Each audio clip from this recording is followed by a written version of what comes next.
Olá, tudo bem, gurizada?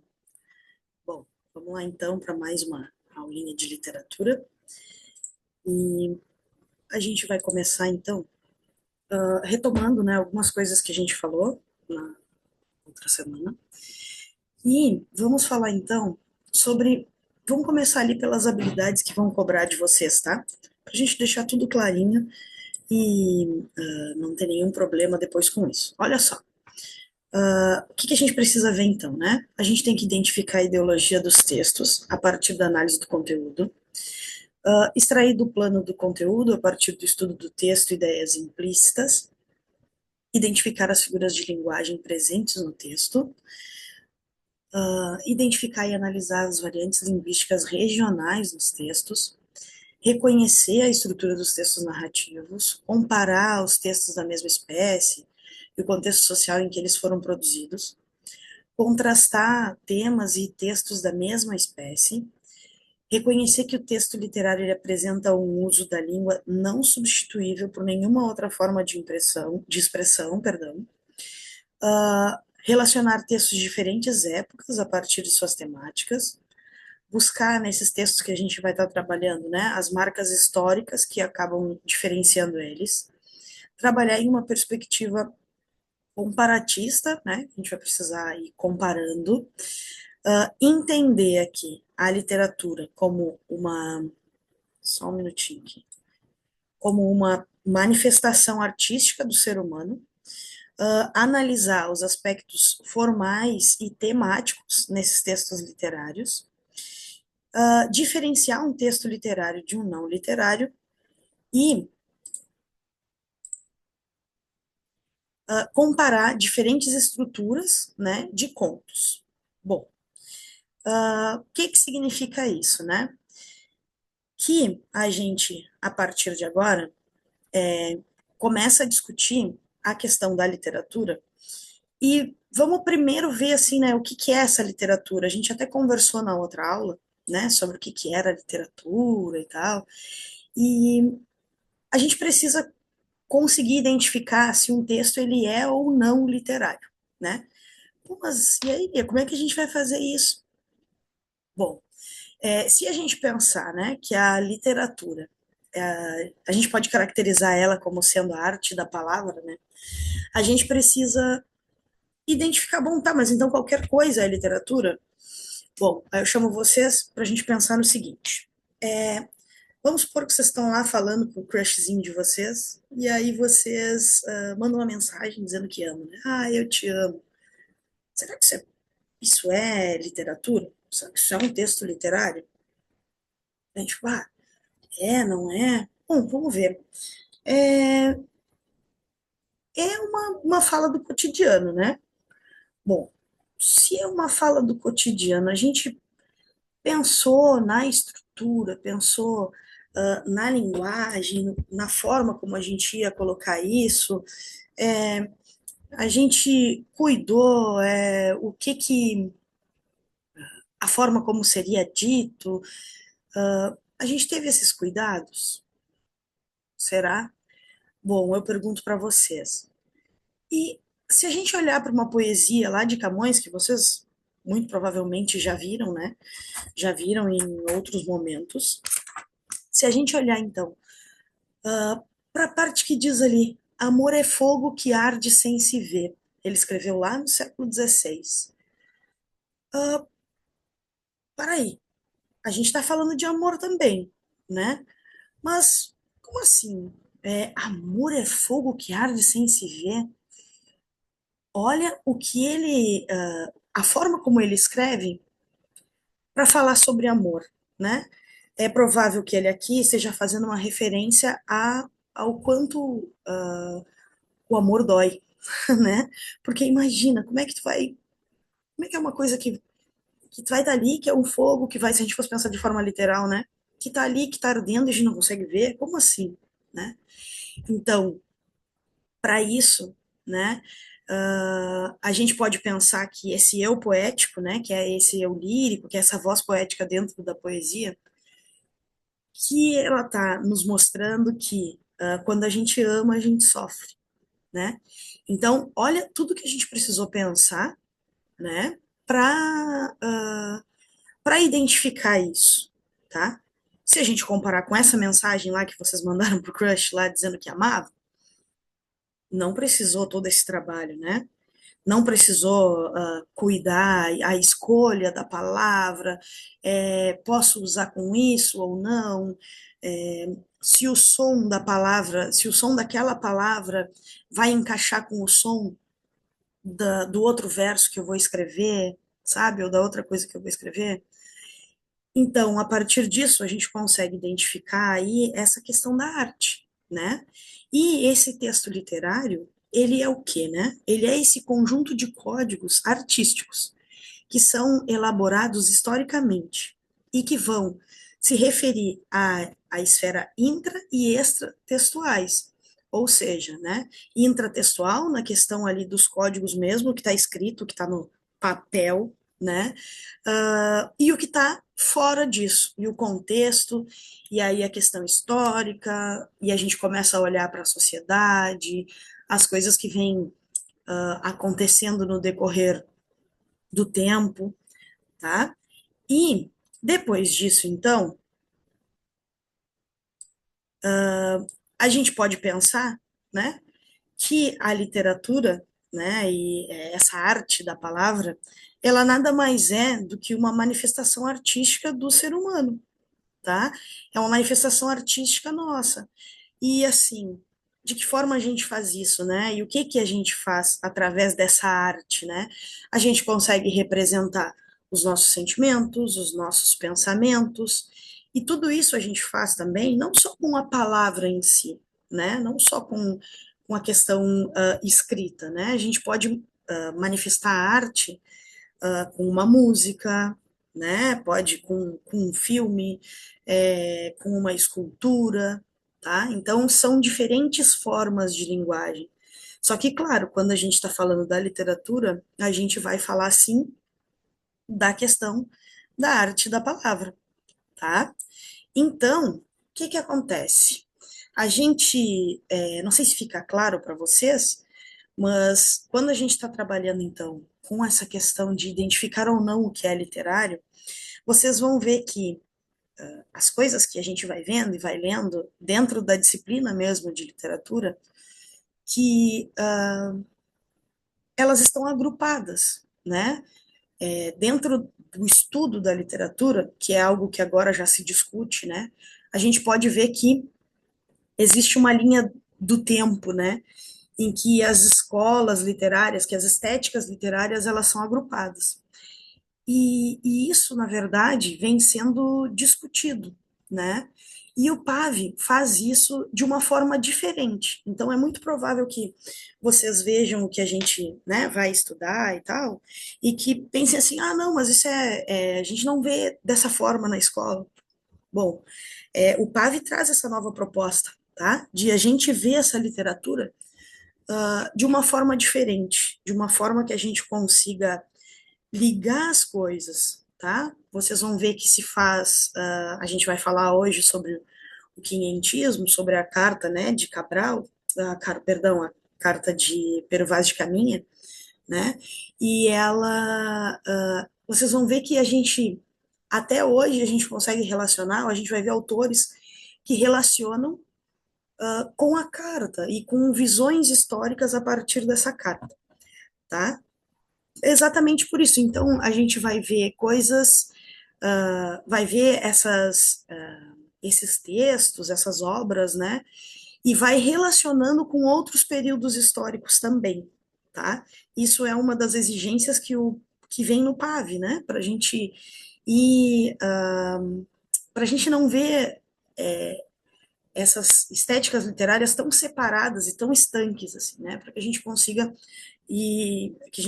interrelacionar, tá? Então, assim, deixa eu passar aqui. A gente começa a falar do quinhentismo, né? Sem esquecer que o quinhentismo, então, dentro do quinhentismo, a gente tem a literatura que a gente chama, né, de literatura de formação, literatura de informação, e claro, literatura de informação acaba sendo essa primeira manifestação literária, né? Que a gente não chama bem de literatura, tem também uma discussão sobre isso, porque, na verdade, é esse relato do Pero Vaz de Caminha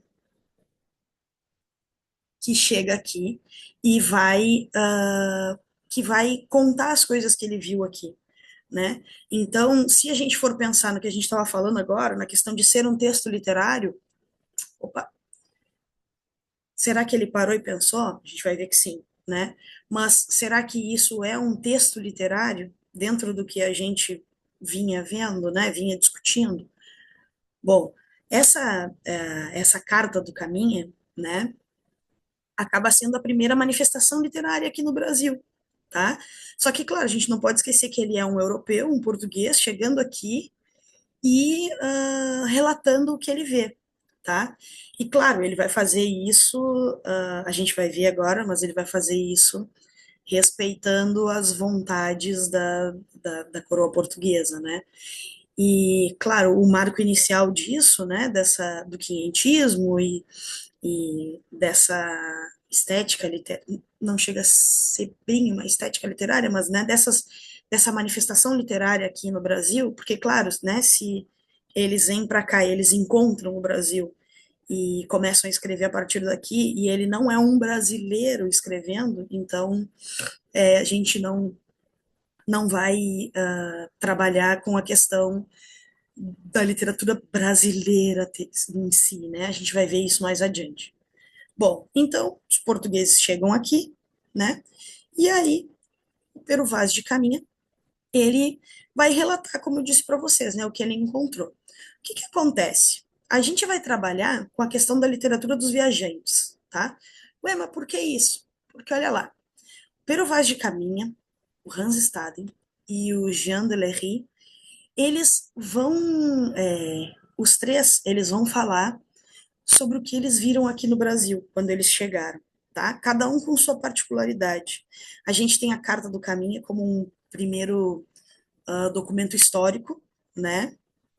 E depois a gente vai ver aqui, eu trouxe também ali algumas informações sobre o Hans Staden e o Jean Delery, porque eles também vão fazer isso, eles também vão observar o que está acontecendo aqui no Brasil naquele momento e vão escrever sobre isso, tá?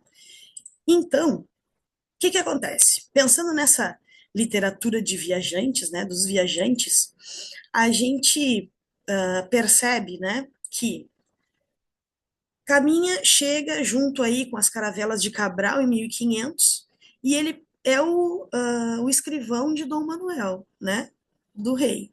E essa carta, ela então, como eu já tinha conversado com vocês, ela acaba registrando o primeiro contato desses portugueses com a natureza aqui do Brasil e com os indígenas. E com isso, a gente vai vendo, né? A gente fazendo a leitura da carta, que eu sei que vocês já fizeram, que vocês me relataram na outra aula, que vocês já fizeram com o professor de vocês um trabalho sobre, né? A gente consegue identificar a ideologia do conquistador, né? E a visão sobre os indígenas, que é aquilo que diz lá nas habilidades que a gente tem que ter para fazer o PAV, né? Que é o cobrado da gente, né? Então, essa carta, se a gente for pensar, né, ela é cheia de curiosidades. Uma delas, por exemplo, é quando se discute a questão do abacaxi, do nome, né?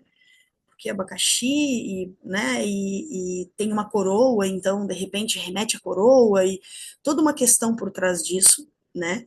E a gente pode pensar que ela tem algumas peculiaridades, como por exemplo a fome de ouro, né? Que se falava que era os navegantes eles saíam atrás das riquezas naturais dos lugares, né?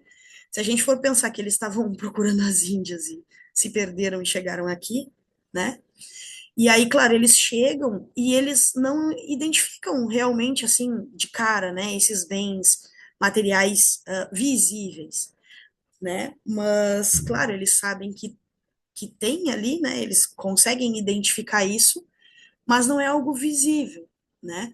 Uma outra peculiaridade que a gente consegue ver e que chama muito atenção é a forma como ele descreve a nudez das indígenas, né? E aí Pô, mas por quê, né? Por que que isso chama tanta atenção? Claro, eles lá, tudo cheio de roupa, chegam aqui, olham aquele monte de mulher ali, e homens também, né? Mas tudo sem roupa, e que era algo que eles estavam acostumados, e que eles, né, faz parte da cultura, né? Fazia parte da cultura dos portugueses, dos indígenas não, mas, né? Isso é uma coisa que choca, né? Porque assim, a nudez, se a gente pensar que eles seguiam, né, que os portugueses, eles seguiam a ideologia da Igreja Católica, né, essa nudez remete a pecado. Então, como assim? A gente chega e o pessoal tá pelado ali. Então, aí a gente já tem um choque entre culturas, tá? Ah, e aí é uma das coisas que tu fica assim, pá, mas olha, ele vai falar que as indígenas estavam com as vergonhas de fora, sabe? Uma vergonha? Vergonha por quê? Né? Porque, claro, para os portugueses era assim uma vergonha por estar com isso de que é pecado, né? Tu andar pelado, né? Mas para os indígenas não, fazia parte da sociedade, né? Deles, que não, que isso não era uma vergonha, que isso era normal. Então já é esse choque entre culturas aí. Depois, a questão da riqueza natural, né? Da água, do clima, da qualidade do ar. E tudo isso vai remeter a quê, né? A colonização da terra. Então, tudo isso ele escreve para o rei de Portugal, né? Porque, claro, era o que eles queriam, né? Eles queriam ver como eles iam proceder aqui. E ele vai dando as dicas, né? Vai dando umas diquinhas aí para o rei de Portugal do que ele vai encontrar aqui. E o que ele acaba mostrando também? Que é a questão da catequese, né? Da catequese dos indígenas. Bom, vamos catequizar os indígenas, tá? Porque a gente vai ter que fazer com que eles se aproximem mais da nossa cultura. E é uma forma de domínio, né? Então, nesse momento, eles acabam usando a religião, né? A ideologia católica como uma forma de domínio, tá? E isso sim era muito importante para Dom Manuel, né? Para o rei. Então, peraí. Então, assim, ó, que acontece? Se a gente for pensar nas provas, né, como a gente vai fazer, pode ser que em algum momento essa retomada dessas peculiaridades elas apareçam em alguns autores, tá? Quando exista a necessidade de comparar, por exemplo, a nossa realidade, né, a realidade atual daqui do Brasil, com essa ideia dos nossos colonizadores. Claro, isso de agora, sim, mas vocês vão ver que em outros momentos, dentro da história da literatura, né, dentro da literatura, isso já acontece. De certa forma, a gente vai sim retomando essa ideia de Brasil que vinha lá de antes, lá de 1500, tá? Bom, depois disso, a gente vai falar um pouquinho desses dois caras aqui, do Hans Staden e do Jean Delery. O que acontece? Eles também eram viajantes, né? E o Hans Staden, ele era alemão, e ele, num dos navios que ele tá vindo, o navio que ele tá vindo, na verdade, ele acaba naufragando, tá? E ele acaba ficando aí em uma região onde quem manda são os índios tupinambás. O que acontece? Esses indígenas, né? Perdão, esses indígenas, eles estão aí, eles têm o costume, né, de realizar rituais antropofágicos, tá? É uma cerimônia, né, que eles realizavam porque eles acreditavam que a partir do momento que eles comiam os inimigos e comiam no sentido literal, né? Eles iam absorver essas qualidades que o inimigo tinha, né? Então, eles faziam isso eles cortavam os inimigos, né? Tiravam os pedaços e faziam um enorme churrasco, né? E isso era uma forma, era uma cerimônia que eles faziam acreditando sim que eles iam adquirir, iam absorver essas qualidades dos inimigos ao fazer esse tipo, ao ter esse tipo de atitude, né? E aí o que que acontece? Naufragou o navio, ele parou nessa região aí onde estão os índios tupinambás e ele foi preso, né? E ele sendo preso, ele, durante todo o tempo, ele era ameaçado, né? É tipo, tu não te bobeia, porque senão a gente vai te comer, vai te matar e vai te comer, no sentido literal, né? E, e claro, era algo que assustava. Por outro lado, o que que aconteceu? Ele estando lá dentro, ele estava numa posição favorável para analisar o cotidiano desses indígenas, né? Então, esses rituais, essas coisas todas, ele conseguiu observar. E aí ele consegue fugir, né? E ele escreve então um livro falando sobre essas duas viagens ao Brasil. Uma delas foi de boas, a segunda foi que deu esse problemão todo, tá? E claro, ele lá dentro, ele consegue, como ele vinha com os portugueses, ele era um alemão, mas ele vinha com os portugueses, ele consegue ludibriar aí os indígenas e ele começa a entregar algumas coisas aí dos portugueses, aí os indígenas veem que as coisas vão acontecendo, então ele conseguiu aí sobreviver todo esse tempo. Aí, claro, aí ele foge e depois ele relata o que que aconteceu e de maneira bem, como é que a gente diz, ele mostra, ele relata como ele viu, como as coisas aconteciam e com como é que se diz? Me fugiu a palavra. Ele faz isso com uma grande veracidade, assim, sabe? Ele conta, se a gente acredita, né? Ele conta exatamente como era o que estava acontecendo, tá? Então, depois disso, a gente tem também o Jean Delery. O que que acontece? O Jean Delery, ele vem na expedição França-Antártica, tá? Que é os franceses vindo para cá, ali para aquela região ali do Rio de Janeiro, porque eles queriam colonizar aquela região. E aí o que que acontece? Ele vai e é muito mais tranquilo do que com o Hans Staden. Ele é um francês, aqui o Jean Delery é um francês, né? E aí ele começa a acompanhar os hábitos dos indígenas, né? Mas tudo isso de uma forma muito mais tranquila, tá? E o que que ele faz? Ele vai comparar o modo de vida dos indígenas com o modo de vida do europeu. Mas ele, em nenhum momento, ele vai colocar assim, ah, não, o indígena é inferior porque ele faz tal coisa, o europeu é superior porque ele faz tal outra. Não, ele começa a observar e a dizer, olha, bom, eles fazem isso, a questão da nudez, bom, as indígenas realmente, elas andam ali desnudas, né, elas andam sem roupa, mas isso não chega a ser um problema. Um problema pode ser, por exemplo, as portuguesas que andam, ou as francesas, os europeus, as europeias que andam cheio de roupa, né? E com muita roupa, não importa se está calor, né? Mas e isso sim pode prejudicar o corpo, né? Pode prejudicar, pode trazer alguns problemas, tá? Então, na verdade, é, ele acaba sendo, fazendo esse tipo de coisa, ele acaba sendo bem moderno, né? Não sei se a gente pode dizer isso, mas ele acaba fazendo exatamente isso. Ele olha para as duas realidades e diz: bom, isso aqui, ok, é desse jeito, ele descreve. Isso aqui é de outro. Ele faz essa análise comparativa, né? Sem desrespeitar os rituais, por exemplo, dos indígenas, tá? Que é algo que, na verdade, quando a gente olha ali a Carta do Caminho, que ele fala algumas coisas ali em relação aos indígenas, ele acaba desrespeitando sim, né? Quando eles dizem, por exemplo, quando ele diz, por exemplo, que os indígenas não possuem não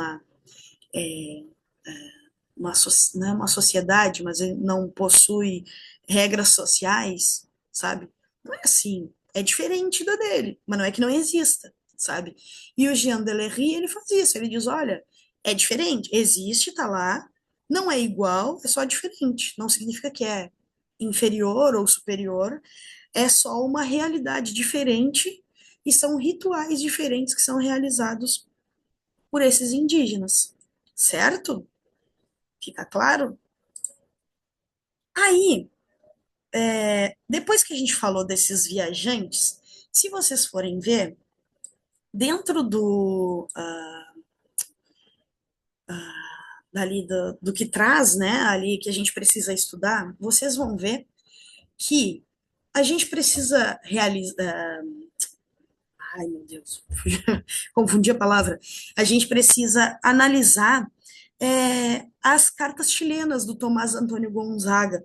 E a gente fica pensando, né, tá, mas cartas chilenas do Tomás Antônio Gonzaga, mas como assim, né? Por quê? O que que é isso? E aí, claro, vamos só contextualizar rapidinho. O Tomás Antônio Gonzaga, ele faz parte do arcadismo, né? O arcadismo é um movimento literário que surge ali, né, no século XVIII, tá? Que também é chamado de neoclassicismo, porque assim, o que que acontece, né? Que claro, aqui a gente não viu o barroco, vocês já viram o barroco no ano passado, mas se a gente for ver, ele é um movimento literário que ele vai fazer o quê? Ele está buscando essa simplicidade, está buscando uma harmonia, né? Eles estão buscando voltar aos valores clássicos da antiguidade greco-romana. Se vocês forem analisar as obras, a gente tem nessa função de retomar o classicismo, né? Desse neoclassicismo, a gente vai ver que vão surgir expressões latinas, né? Tipo Fugere e Urbem, locus amoenos ou amenos, uh, eles vão acabar retomando, né? E claro, como vem aí com toda uma visão diferente, e eles estão buscando essa simplicidade, essa harmonia, né? Retomar os valores clássicos, vem de pano de fundo disso, né? A gente tem me fugiu o nome agora. Me fugiu o nome agora. Agora eu já lembro, já falo para vocês. Mas a gente tem aí toda uma questão que o Tomás Antônio Gonzaga, ele é uma figura central do arcadismo aqui no Brasil, tá? Então, o que que acontece? Nas poesias dele, ele está celebrando a natureza, o amor, né? Só que assim, pensando na realidade, né, do Brasil naquele momento,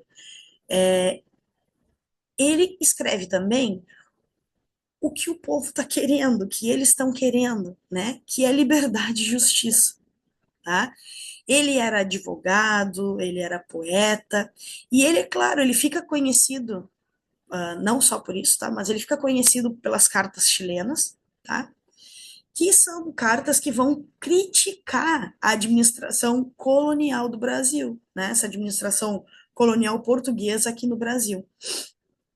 E vocês vão ver que precisam ler, né, que está ali como leitura sugerida, dentro das cartas chilenas, a carta 8, tá? Que ela deixa só eu ver aqui, deixa eu só botar para cima aqui, porque... Então, que ela na verdade, uma das obras mais significativas, né, quando a gente vai falar sobre injustiça, sobre opressão e luta pela liberdade, tá? O que que acontece? Nesse momento que eles estão buscando por essa liberdade, né, porque já não queriam mais fazer parte aí da colônia portuguesa, né, queriam uma independência, começa esse primeiro movimento aí de independência do Brasil, ele acaba escrevendo essas cartas chilenas de forma bem irônica, tá? Ele usa, se a gente for pensar nas figuras de linguagem, que são coisas que a gente tem que trabalhar também, ele usa a ironia, né? E o que que é a ironia? A ironia é quando a gente diz uma coisa querendo dizer outra, né? Então, ele acaba fazendo isso nessas cartas e ele vai criticar a colônia portuguesa aqui no Brasil de uma maneira bem disfarçada, porque ele escreve como se ele estivesse escrevendo aí sobre, como se fossem para o pessoal do Chile, né? Como se fosse Ele tinha uma sacada muito boa, porque ele faz isso. Ele vai lá e critica toda essa corrupção, essa ineficiência dos governantes aqui, só que ele faz como se ele tivesse criticando o Chile, tá? E na verdade o que ele está fazendo ele está falando daqui do Brasil, tá? Da Inconfidência Mineira. Me lembrei agora que eu disse para vocês que tinha me fugido, né? É um momento da Inconfidência Mineira. Então, eles querem isso, né? Eles estão criticando toda essa corrupção que tem por trás do governo, a injustiça social, a opressão, né, que a população está sofrendo, tá? E, claro, e a partir dessas cartas ele acaba expondo essas falhas do governo, porque ele quer, assim, ele está querendo muito, ele está apelando aí por liberdade, né? Eles estão querendo, a sociedade naquele momento, né? Estão querendo aí esse muito o ser livres, né? Ser livres da coroa portuguesa. E estão buscando uma administração mais justa para o país.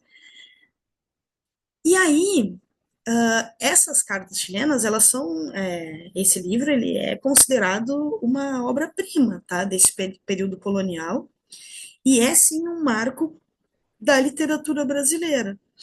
E se a gente for ver, ela acaba, essas cartas, né, elas servem como um manifesto, tá? Para a luta pela independência e pela justiça social. Então, vocês precisam dar uma olhada na carta ali, na 8, né, que é uma das sugestões que aparece nas literaturas ali, nas leituras, perdão. E aí é muito importante que vocês deem uma olhada nessa carta, tá? Claro, né? A gente tem uma visão geral do livro em si, mas o prestar mais atenção ali nela, né? Ver essas características, então, do Tomás Antônio Gonzaga, tá? E o que acontece? Depois disso, né?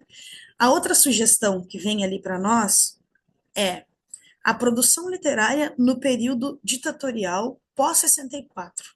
Bom, o que a gente tem, né? Vamos pensar no período ali da ditadura militar no Brasil, né? Essa produção literária, ela acaba sendo um ato de coragem e de resistência, né? Por quê? Porque a partir disso, a partir das palavras, né? E aí, se a gente for ver, era um período de censura, né? De falta de liberdade, então não era qualquer coisa que podia ser dita, podia ser escrita, né? E aí os escritores e os poetas desse momento, eles vão, claro, aí a gente já deu um pulo, né? A gente saiu lá do arcadismo e veio parar no modernismo nessa geração aí pós-64, tá? A gente foi saltando bastante, tá? Tudo dentro do que nos é cobrado no PAV, tá? Então, assim, esses escritores, né, eles vão desafiar a opressão, tá? E de que forma eles vão fazendo isso, né? Eles vão refletindo sobre a realidade social e política do momento, né? E vão lutando, sim, pela liberdade de expressão. O que acontece? Isso que ficou, né, da literatura desse período, se a gente for ver, ainda até hoje a gente ainda tem isso ainda ressoa, né?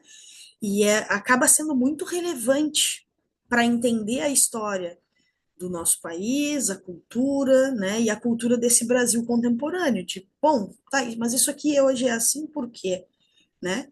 Então, mais uma vez, a gente entra na questão histórica, né? Que é algo que é muito legal, assim, quando a gente está trabalhando com literatura, é ver que a partir dos textos a gente consegue entender, consegue visualizar, pelo menos, né, a questão histórica, como era a sociedade naquele momento, né, naquele momento, naquele marco ali temporal, o que estava acontecendo, como é que era, a partir dos textos. Porque se a gente for ver, a gente acaba, quando se escreve alguma coisa, o meio em que a gente está e a sociedade em si acaba sendo refletida nas coisas que a gente escreve, tá? Isso pensando na literatura, nos textos literários, mas a gente tem um exemplo muito claro, assim, se a gente for pensar nas músicas, né? Peguem as músicas de antes lá, dessa época aí, do período ditatorial, peguem aí o Caetano, o Chico Buarque, sabe? Se a gente pegar ali as músicas, as letras, né? Porque não deixam de ser poesias, né? Tem toda uma discussão também em torno disso, da música sendo também considerada literatura, mas isso não importa muito para agora.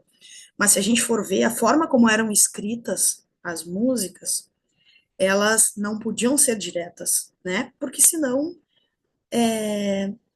como não existia esse momento de liberdade de expressão, eles iam ser exilados, como foram, né? Uh, e eles não podiam fazer esse tipo de coisa, ia passar pela censura, sabe? Podia ser preso, várias coisas. Então, o que acontece? A gente consegue identificar, que era o que eu estava falando para vocês, como é a sociedade daquela época. Me preocupa é como vai ser daqui a uns anos quando olharem para o nosso momento atual, né? Quando pegarem as nossas músicas de agora. Claro, não são todos, né? Não vamos generalizar, mas imaginem esses funkzão aí proibidão daqui a um tempo. Ai, não que não tivesse, né, produções nesse estilo, claro, talvez não tão explícitas, mas de uma forma diferente, né? Agora imaginem daqui a uns anos. Eu fico pensando às vezes sobre isso. Mas tá, vamos lá. O que acontece? Pensando nesse período, então, pós-64, são vários os autores, tá? Mas eu separei aqui para a gente falar um pouquinho a Ana Maria Machado, tá? Ela escreve o Tropical Sol da Liberdade, e ela é uma obra marcante dessa autora, tá? Porque a partir da narrativa dela, ela acaba nos convidando a refletir sobre a importância da liberdade e da nossa identidade cultural, tá? Dessa identidade cultural do Brasil. E se a gente for ver essa obra, ela ela segue sendo relevante, tá? Porque assim, ó, ela acaba mostrando aí alguns momentos, né, de repressão, né, de desafio aí a partir do que ela escreve, desse desafio aí de pensando na questão da opressão, né, e mostrando também essa realidade social e política da época, né. Então, ela acaba refletindo sobre essa identidade cultural. E se a gente for pensar na questão dos, dos direitos, né, dessas discussões, se a gente for pensar, né, na questão das discussões aí sobre os direitos e sobre cidadania, a gente consegue ter ela e essa obra dela como algo super relevante para esse tipo de discussão, tá?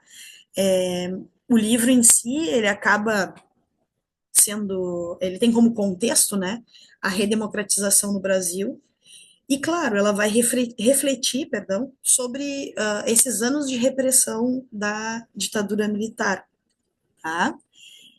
Então, para a gente já ir encerrando, né, eu não sei se depois, na próxima aula, a gente acaba discutindo, se vocês tiverem algumas dúvidas, né?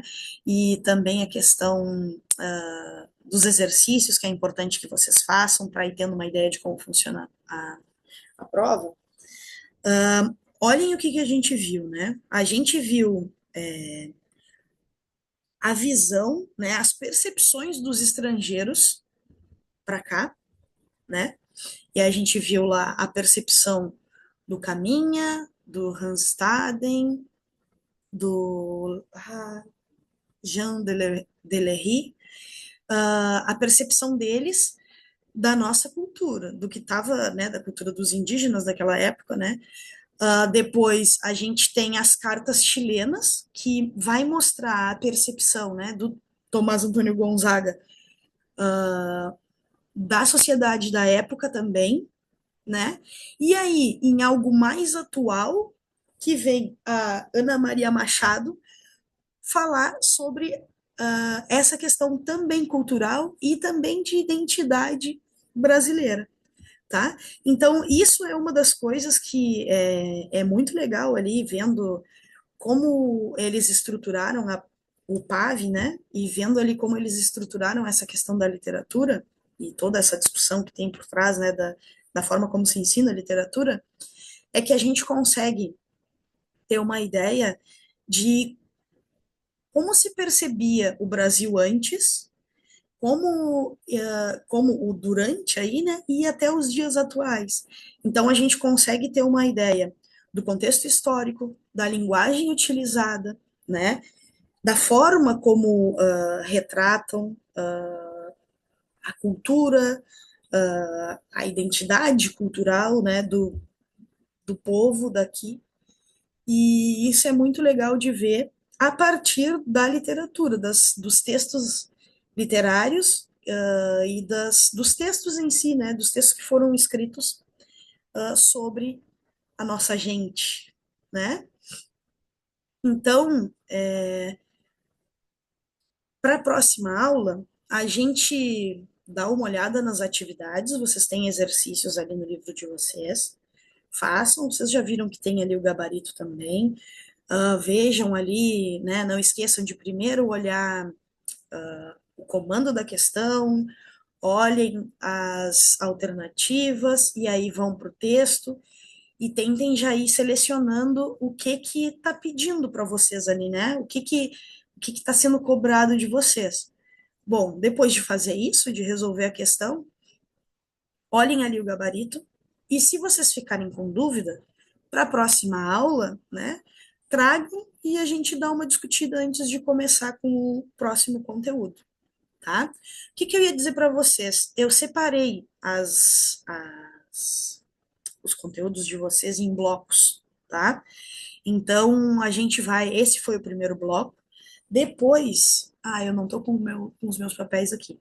Mas depois a gente vai para os outros até chegar no final ali a gente faz uma revisão de tudo que foi visto, certo? Então, estudem, descansem também, porque é importante, tá? E a gente se fala na próxima semana, certo?